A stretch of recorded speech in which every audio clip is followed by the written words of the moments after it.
Puji Tuhan, program Yesus Kuatku datang kembali sepanjang hari yang baru ini menemani kehidupan kita semua untuk diberkati oleh Tuhan. Kita akan terlebih dahulu berdoa.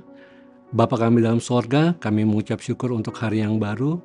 Tuhan memberkati kehidupan kami lewat firman yang akan kami dengar. Perlengkapi kami dengan kuasa-Mu Tuhan untuk sepanjang hari ini. Di dalam nama Tuhan Yesus kami telah berdoa. Haleluya. Amin. Puji Tuhan. Judul yang diberikan adalah Tahan Banting, dengan ayat yang diambil dalam Filipi pasal yang keempat ayat yang ke-13. Filipi 4 ayat yang ke-13, demikianlah firman Tuhan. Segala perkara dapat kutanggung di dalam Dia yang memberi kekuatan kepadaku. Ada satu perkataan iman yang disaksikan oleh Paulus yang dia berikan kepada jemaat-jemaat yang ada di Filipi. Dan ayat ini cukup terkenal di tahun 1996 di saat salah satu petinju kelas berat yaitu yang bernama Evander Holyfield mengalahkan salah satu unggulan pada saat itu yaitu Mike Tyson. Dan ada alasan kenapa dia memakai ayat ini seperti apa yang Paulus katakan, tetapi biarlah kita melihat dengan kebenaran firman Tuhan. Dikatakan segala perkara. Kalau kita melihat kata perkara dalam kamus besar, artinya tentang masalah, persoalan, urusan. Bahkan dalam terjemahan lain dikatakan segala rupa keadaan. Kehidupan yang kita jalani saat ini tidak terlepas dengan namanya persoalan, tidak terlepas dengan namanya masalah. Terlebih dalam pelayanan kita kepada Tuhan, bahkan terlebih sebagai orang percaya, kehidupan kita akan berhadapan dengan hal itu semua. Bahkan dalam 1 Petrus pasal yang keempat ayat yang ke-16 firman Tuhan katakan, tetapi jika ia menderita sebagai orang Kristen janganlah malu. Jadi sebagai pengikut Kristus, sebagai orang percaya, rasa-rasanya kehidupan kita memang sudah harus diperhadapkan dengan namanya penderitaan. Ada alasan mengapa Paulus mengatakan segala perkara dapat kutanggung di dalam Dia. Kalau kita mundur di ayat yang ke-12, kalau kita baca, Paulus berkata, aku tahu apa itu kekurangan dan aku tahu apa itu kelimpahan. Dalam segala hal dan dalam segala perkara tidak ada sesuatu yang merupakan rahasia bagiku. Baik dalam hal kenyang maupun dalam hal kelaparan. Baik dalam hal kelimpahan maupun dalam hal kekurangan. Jadi Paulus menyatakan perkataannya kepada jemaat Filipi yang ada bahwa dia tahu yang artinya kelimpahan, dia tahu artinya kekurangan, bahkan dia tahu artinya di saat dia kenyang atau dia kelaparan. Tetapi di ayat yang ke-12 ini ada satu bagian yang dalam bahasa Indonesia hilang. Kalau dalam bahasa Inggris dikatakan dia belajar. Kehidupan pelayanannya, dalam pelayanan dia melayani Tuhan, dia belajar. Dia menyesuaikan kehidupannya berpadanan dengan apa yang dia terima dari Tuhan. Makanya dikatakan dia tahu apa yang namanya kekurangan, kelimpahan, baik kekenyangan atau kelaparan. Dia belajar. Bahkan kalau kita mundur, 2 Korintus pasal yang ke-11, satu kesaksian dari Paulus juga di ayat yang ke-23 sampai ayat yang ke-27. Tapi kita baca ayat 23 dan ayat 27 saja. Firman Tuhan katakan, apakah mereka pelayan Kristus? Aku berkata seperti orang gila.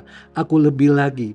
Aku lebih banyak berjeri lelah, lebih sering di dalam penjara, didera di luar batas, kerap kali dalam bahaya maut. Ayat 27, aku banyak berjeri lelah dan bekerja berat.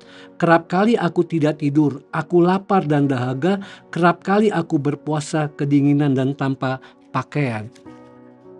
Perkara-perkara dalam kehidupan Paulus sebagai pelayan Tuhan mengajarkan dia belajar berpadanan dengan apa yang dia terima dari berkat Tuhan.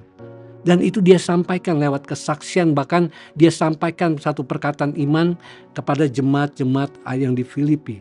Salah satu tolak ukur dalam kehidupan kita adalah di saat Yesus berkata ia sendiri pernah menderita dan dicobai. Itu terdapat dalam Ibrani pasal yang kedua ayat yang ke-18. Jadi Yesus pun dalam kehidupannya di dalam dunia ini ia pernah menderita.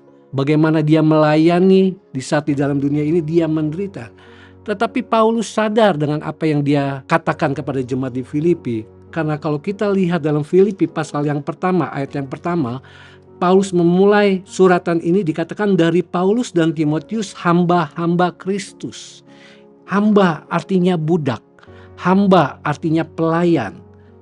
Bahkan satu arti yang lain dikatakan mengabaikan kepentingannya sendiri.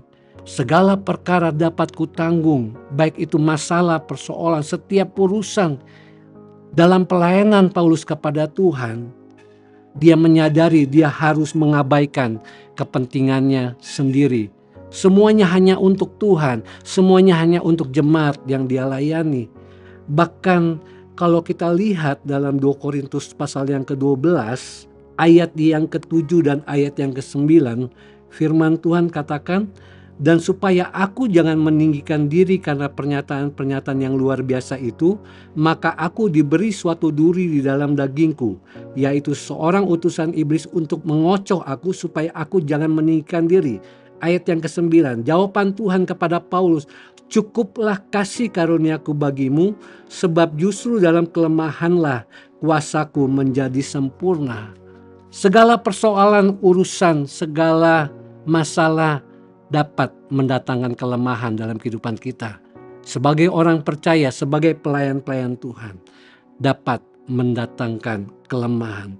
Tetapi ingat, Yesus berkata ia pernah juga menderita di dalam dia melayani dalam dunia ini. Tetapi kita belajar dari Paulus, ternyata perkara-perkara itu adalah satu hal yang dia inginkan.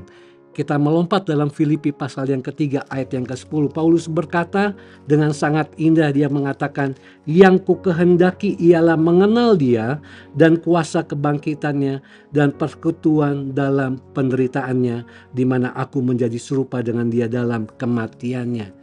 Dikatakan dia menghendaki, atau dikatakan dalam terjemahan lain dia menginginkan.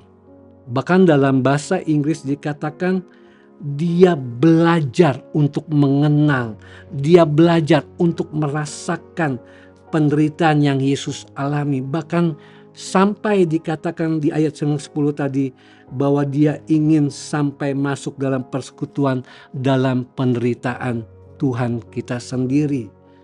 Dia ingin merasakan sampai penderitaan itu membuat dia berhubungan intim, dalam terjemahan lain dikatakan. Jadi dia merasa perkara-perkara yang dia alami dalam dunia ini di saat dia menjadi pelayan Tuhan tidak menghambat perjalanan kehidupannya sebagai pelayanan Tuhan.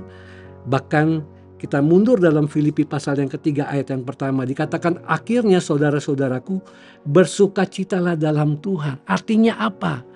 Masalah, persoalan tidak menghambat untuk dia tetap bersukacita, untuk dia berbahagia dalam Tuhan.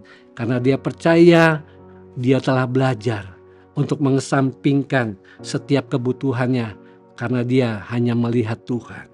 Bahkan di ayat yang terakhir dalam 2 Korintus 12 ayat yang ke-10 kalau kita baca, karena itu aku senang dan rela di dalam kelemahan, di dalam siksaan, di dalam kesukaran, di dalam penganiayaan dan kesesakan oleh karena Kristus. Sebab jika aku lemah, maka aku kuat. Di saat kita mau belajar dalam kehidupan ini mengandalkan Tuhan, persoalan kehidupan kita, masalah dalam kehidupan kita tidak akan menghambat kita untuk tidak berbahagia, tidak menghambat kita untuk tidak mengalami kesenangan di dalam Tuhan. Percayalah Bapak, Ibu, dan saudara-saudara yang dikasihi Tuhan, bahwa Yesus selalu beserta dalam kehidupan kita. Puji Tuhan, kita akan mengakhiri dengan berdoa. Bapa kami dalam sorga, kami mengucap syukur karena kami percaya kuasa Tuhan besar dalam kehidupan kami sepanjang hari ini. Kuasa Tuhan mendatangkan kesenangan, kebahagiaan, walaupun kami diperhadapkan dengan masalah, persoalan yang begitu berat, tetapi Allah kami lebih besar daripada itu semua. Terpujilah nama-Mu Tuhan, berkati kehidupan kami, berkati kehidupan jemaat-jemaat Tuhan, keluarga, pekerjaan, sekolah mereka Tuhan. Supaya mereka merasakan kebaikan Tuhan sepanjang hari ini. Di dalam nama Tuhan Yesus kami telah berdoa, haleluya, amin.